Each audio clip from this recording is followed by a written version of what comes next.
Silver prices are rocketing with a stunning 46% gain so far in 2024. At the start of this year at about $23 all the way to the current price now of $32.61, outshining even gold's activity this year. This rally is no fluke. Silver is being propelled by rising demand, constrained supply, and a changing geopolitical landscape that can make it a game changer for investors. Let's talk about this one.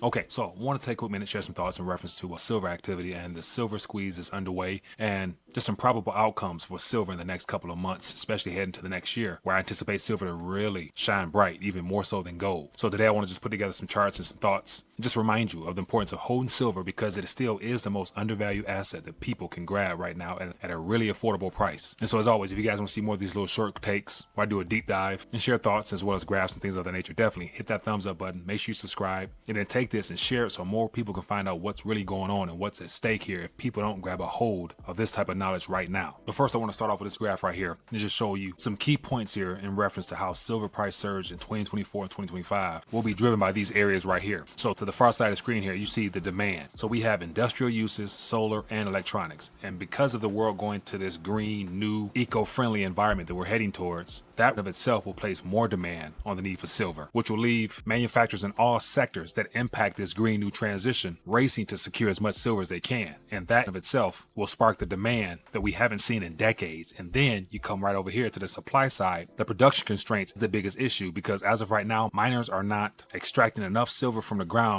that is needed to meet the demand. And therefore, therein lies the crunch or the squeeze because demand will continue to outpace supply. Therefore, any available silver above ground that will make its way towards the manufacturers have to come at a much higher price than what it is today. So therefore, the $32 an ounce is small compared to what it could be in the future if the supply doesn't catch up with the demand. And then you factor in what could be the canary in the coal mine with the geopolitical factors that people aren't really considering. And so what I've talked about so far is just the supply and demand based upon the Western Hemisphere, not to mention in the Eastern Hemisphere, where we have China and Russia that also have plans for silver. And with the BRICS recent announcement on them trying to come up with their own precious metals exchange, that puts more and more pressure on the Western bullion banks and things of that nature that will definitely lead to more of a shock to this silver surge that I anticipate coming real soon. Global tensions will definitely lead to some investment shifts because this is just on the commercial side of things, and I haven't even talked about the retail investors just yet. So let's start with demand. Industrial use is the backbone of silver's value today, with over 60% of silver consumption going towards things like solar and electronics. That clearly will be the force behind the silver surge coming. See, solar power alone now requires 100 million ounces of silver annually. And as global green energy investments skyrocket, demand for silver and solar could more than double by 2030. And as of right now, what's on the screen here is the silver consumption by industry this year alone. So as of today, it's 40% solar energy, 25% electronics, 20% batteries, and percent other industries. So this right here makes up silver's consumption within the tech sector. And this does not factor in retail investors or the possible allocation of silver into central banks' coffers in the next couple of years. And beyond solar, you got Samsung's new silver-based solid-state battery technology, which promises to increase silver's role in electric vehicles. So if these batteries catch on, demand could jump by thousands of tons each year for this green future they're trying to take us. But here's the problem. Silver supply isn't keeping up. More than half of silver's production comes as a byproduct of other metals like copper and zinc, meaning higher prices alone won't drive up output. So as of now, here's the silver supply sources and production challenges. And so 50%, as I mentioned, is byproduct of other metals. 30% mine production is on decline right now. And then you have 20% falling ore grades. So this scenario here equals problems for the silver industry moving forward. And then the Silver Institute expects 215 million ounce supply gap before the end of this year. That's one of the biggest deficits in decades. And as it says here, the global silver deficit is anticipated to increase by 17%, reaching 215.3 million ounces in 2024. This rise is attributed to a 2% growth in demand, primarily driven by robust industrial consumption, coupled with a 1% decline in total supply, as reported by the Silver Institute. So clearly this mismatch is fueling speculation of a potential silver squeeze, where limited supplies and higher demand could push prices sharply higher beyond numbers that we've seen thus far. And then there's the geopolitical twist that I mentioned earlier. See, Russia's move to add silver to its reserves alongside its already massive gold holding could signal a shift among BRICS nations away from the US dollar. And so at the heart of all this, we got the geopolitical impact on the silver market, which coming up real soon. To the far side of the screen here, Russia's silver reserves. That plan there is the escalation of the de-dollarization push that they appear to be spearheading, along with nations like China. And then right above me here, you see the BRICS nations that are shifting also away from US liabilities. And so the potential actions by other countries is what could be the catalyst that really sends silver through the roof on top of the supply and demand issues as well, because silver would be the best way to end the entire precious metals manipulation practices if it's used as a strategic asset. And then this, combined with the concentrated short position held by U.S. banks, raises the possibility of a market shock if these banks are forced to cover their positions in a rising market. So with silver's role growing across industries and global politics, this metal might be more than just a safe haven. It could be a star player in the future of the economy. So once again, just sharing my 2 cents on this matter and trying to highlight how important silver is for a multitude of reasons, of which I laid out in this video here. So as always, if you guys found value, hit that thumbs up button, take a minute, drop a comment down below so I can see and hear what you guys are thinking about this matter. And also, there's no point in really talking about all these issues here without giving people strategies as well as possible solutions on how to get involved in the silver market directly. And therein lies the opportunity with the Quick Silver Network program. In dollar cost average with as little as 1 ounce a month, and become a member of the team, which gives you access to your own bullion store for you to share with others so that they can get their weight up in silver. And then by being a distributor, you'll be a part of the community that's actually helping put silver into people's hands at a time when I just showed you how silver is the most undervalued asset that's under a lot of pressure right now, globally speaking. So once again, if you guys are interested in finding out more about that, visit mysilverteam.com to find out more about the program. And then if you want to join me, we'd definitely love to work with you directly and just trying to remind you how exciting the silver market is about to become. Hopefully you'll get involved in it. Other than that,